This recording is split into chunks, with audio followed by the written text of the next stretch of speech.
67, they're going to sneak right up on you, and you're going to go, wow, I can't believe I'm that old. Mm-hmm. That's true. No doubt about it. Well, let's go from Wall Street to a place where several ghosts, they even vote. Where the pavement ends and the dirt begins, third world nation. It's out there with a team.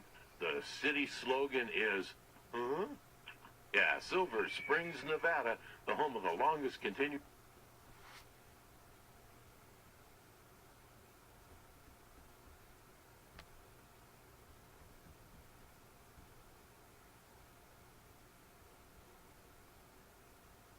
And now guess what's knocking on the door. So what you guys are saying there, hey, you know what? It creeps up on you faster than you think. Start putting those nickels away. Yesterday, there was conversation. Mary had a little lamb. Yeah. My version, the one I was taught, Mary had a little lamb. Her father shot it dead. It went to school with her each day between two slices of bread. I did a little research. On Wednesdays, it was dark rye. The rest of the week, it was rye. Oh, oh my. Mutton sandwich. You know, Monsanto has rejected a $122 per share offer from Bayer. That is $62 billion. That number, I'm having a rough time wrapping my head around it. $122 a share, that equates to 508,196,722 shares of stock at Monsanto. So I guess there's a few people that have stock in that corporation. Yeah, and it was up. This Monsanto stock was up, what Ken say, 5.5? 5.5. Something yesterday, yeah. It is. And at the same time, Bayer stock dropped a little. Right. So in the back of my mind, that question looms. Are we manipulating stock prices here by just throwing the offer in the air? No. That always, well, I mean, those two companies would never do that, would they? Oh, of course. You're looking under rocks for bad things there, dude. That would be illegal. Yeah, I mean, it's like, and it's probably really obvious that maybe they are doing it. You know, I don't know, but here's some of the concerns that are out there on this merger, if you will. They're both mega conglomerate chemical companies, number one. Monsanto has refused the offer. They say that Bayer needs to sweeten the pot, if they will. And Bayer has responded, well, that's very encouraging. No, of course it is. But what the chairman of the board over there at Monsanto said was this is an incomplete and financially inadequate offer. So they're going to be talking about this for a while. But the concerns coming out of different areas, Robert Lawrence from Johns Hopkins School of Medicine, the fact is we went from having 30 to 40 varieties of soybeans to now having one variety making up 95% of the soybean market in the United States. And this is where you get in, and Jim, you alluded to this yesterday, or the other day in the conversation there, is it a monopoly? Are we getting too much control? And that is one of the big concerns, is they will have too much control over the agriculture industry, not just locally, but worldwide. But the other thing, and I think we all are aware of this, and it's just kind of unspoken. Nobody really talks about it because it's ugly. What happens when you get that much economic power? Something that goes hand in hand with that is political power, and that is my concern. They're already politically powerful. They're already tied in. They have people in the FDA, the USDA, everything that has to do with food and drugs. There's somebody in their agency from Monsanto writing policy, etc. And that is where the political power comes in, but the economic power is just, that's what people are afraid of right there.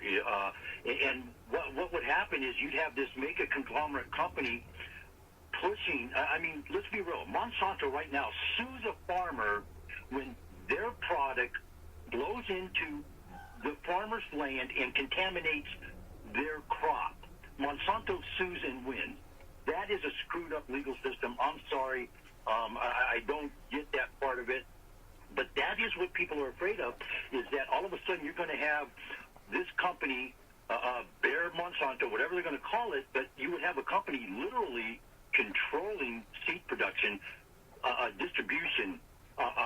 costs of everything, pesticides. They would be controlling the food system, basically, Well, and that's what everybody's afraid of. What you're saying is pretty frightening. I mean, it's like if you look at it with you've got all the things that are controlling society.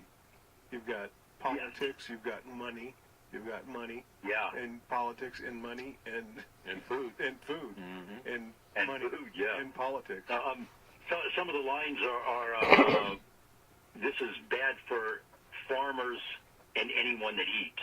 Is a couple of the headlines that are rolling around. Oh, it is. It's horrible. Actually, that's actually the headline on Wall Street Journal today. Well, and again, I don't know. But how about if we talk about some good business 101? Well, hang on. I want to throw something out there that first when I heard this, I went, oh, that guy's crazy. He doesn't know what the hell he's talking about. But somebody, and I read it not too long ago. Somebody wrote an article that actually the DNA research work was done on plants, and the human DNA research is a result of the work that was being done on plants, not the other way around. We just assumed that scientists were working on human DNA for different reasons, disease control or whatever you want to call it. But this individual said, no. He said it was actually done by the agro groups or whatever, the agro-business concerns, so they can trace their seed stock. They could actually do DNA testing for the agricultural stuff, and the human DNA is a spin-off of the agricultural DNA. Now, have you heard anything like that or seen anything like that? I have heard that. See it in that? I have not heard that or seen that, but my understanding, I have to disagree with that because DNA testing on human beings it became a legal issue when they broke what they call the genome code, I believe it is. That was on human beings. That wasn't on a plant. Well, that was probably came afterwards. I will. That is my weekend project coming up, though. You can guarantee. I will be looking into that a little bit. I got a question for you. Okay, now over in the Netherlands or Iceland or someplace like that, there is a seed bank, right, where all the seeds from the agricultural for food and fruit and vegetables are kept in this one area in this mountain and frozen, right? I believe so, yes. So we're always going to have the original, right? I would say yes, depending on who controls that seed bank. Well, the guy's property it's on, it's in the Netherlands. So must be the World Food Program or something. I don't know. It's got to be some world organization. That's another thing to look into. Who's got the original seeds? Bear also has a seed bank going on. Well, quietly as that's been kept. And of course, their seed bank deals with the GMO products. Well, isn't ConAgra, don't they do the same thing? I mean, there's some large agricultural companies that also do that. They sell seed stock. And their DNA research is how they prove that the farmer down the road, that their seed stock is actually belonging to that company, not them. That's what Monsanto's been notorious for, crushing the small farmer, and basically they put them out of business when they go after them like that. And what happened, it's called drift is what it is, pollen drift. You get pesticide, insect, herbicide drift also. And what happens is, especially with corn isn't something that bugs do. Corn, all the tassels, that's why they plant so much corn thick and together, so close together, because when it rustles and the wind blows it, the tassels all do their thing and the pollen generate, I'm drawing a blank on the word, but it pollinates, that's the word, yeah. Pollinates the corn and you get the ears of corn, the dust falls on the silk or whatever, but when that pollen blows in the wind, it will catch the farmer 5 miles down the road, perhaps. They go after this farmer, you're growing our crop. Well, no, I'm not growing your crop. You polluted my land, is what happened. Mm-hmm. And how Monsanto has been successful in that particular element right there just baffles me. I don't understand that at all, how any judge could allow that to go on in a courtroom is beyond me. That to me is a common sense issue. This farmer did not go steal Monsanto seed and plant it. It happened inadvertently because their garbage product contaminated their land in the drift. And it wasn't that anybody went out and actually stole Monsanto seeds. No, these organic farmers want to grow that garbage. Well, the judge must have been on their payroll if he ruled in their favor. I mean, I hate to say that about a judge. You kind of want to put the judge above all that, but you have to ask that question when you see Monsanto winning lawsuits like that. You seriously have to ask who's on payroll. It's like the United States coming down on Dennis, you know? What'd I do? Nothing. I'm just saying that you get the U.S. Supreme Court coming down on Dennis. It's like, whoa, what can I do? What did I do? Yeah. I used the ashtray. Yeah, there you go. You know, it's like, what's going on? I mean, that would be the similarities that Monsanto's going against any little farmer. Well, they got more money than God. I mean, they can hurt you in ways just by dragging things on. Oh, yeah. You can't afford to fight them. Yeah. Man, that's creepy. And that's it. And here's something, just here in the United States, in St. Louis alone, Monsanto has 22,500 employees. Bayer has 102,000 employees. That's a lot of people to have.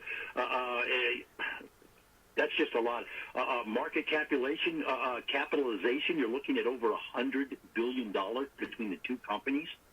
That's a lot of money, man. I don't think, when you think about putting $1,000 together with $100 bills, it's only maybe a quarter inch thick, or an eighth of an inch thick. It's not that big, but I mean, think about $62 billion.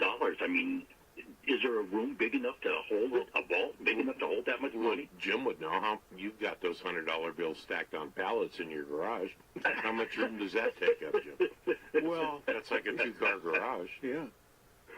Well, you know, I haven't been able to count it yet. Oh, once you break the band, but aren't they in like $2,000 bands? $5,000 bands. 5,000. Oh, okay. Well, you could do the multiplication. Do one. Well, they're kind of they're stacked like tiles. You know, what do they call that? Heath rows or something like that.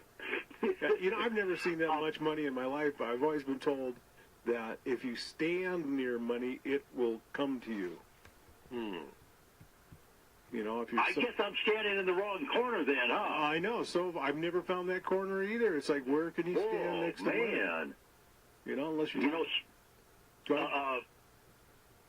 Here locally, I don't know if anybody's aware, but SCORE for new entrepreneurs and whatnot in business. This is the good business news here, by the way. Oh, great. NorthernNevadaScore.org for all this information, folks.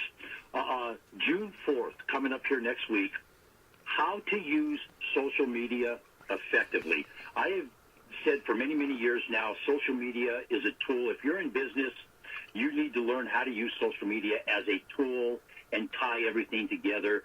This is a $35 fee for the class. It's a 3-hour class. In the afternoon, they're going to have a franchising class on debunking some of the myths and stuff. And so here's the deal. For $35, you can go figure out how to use social media effectively to promote your McDonald's and feed everybody GMO food. It's really easy. I'm not sure don't spin it. Don't spin it. On that. Don't spin it, Aaron. You were going good there. But that's what's going on. The franchising course is a free course. In the morning, you're using social media effectively. $35 for 2 courses there, folks. $35. You cannot beat that. And I cannot speak highly enough about members of SCORE. The people that help SCORE, these guys are like the rocket scientists of business. They're SCORE stands for Service Corps of Retired Executives. Gary Smith, he's in private consultations now in Reno there. He was very, very instrumental in getting Alladay LLC up and off the ground and running, if you will. And he did it for nothing. He did it. It was his time. It was his passion. He helped us. And there's no fee from the mentors or anybody at SCORE. And to this day, I can still send Gary an email, and he'll give me an answer. He'll help me out if I need advice and directions to go. This course is going to be at 450 Sinclair Street in Reno. If you need more information on that, folks, 775-784-4436 is the SCORE hotline. And I don't believe any of those buildings are haunted in Virginia City. They're occupied. There you go. Oh, there you go. All They've right. been occupied for a long time. Well, Aaron, can you give us a number just for did. Halliday, or did you just do that? He just did it. No, that was for That was SCORE. for SCORE. Oh, okay, all right. 775-230-9915 on the World Wide Web, folks, www.alladayllc.com. Great articles we put up today on lien waivers in the property preservation industry. That is just getting crazy again. But good stuff going on there in foreclosurepedia.org, ladies and gentlemen. We're going to have a great day up there at the ranch. Let's all have a good time. Let's all be safe out there. Right on. All righty. That's Aaron from Halliday LLC out in Silver Springs. Jim, we say we take a break. Let's dive into those donuts that were just delivered. But I see you eyeing them. yeah, stay tuned. We'll be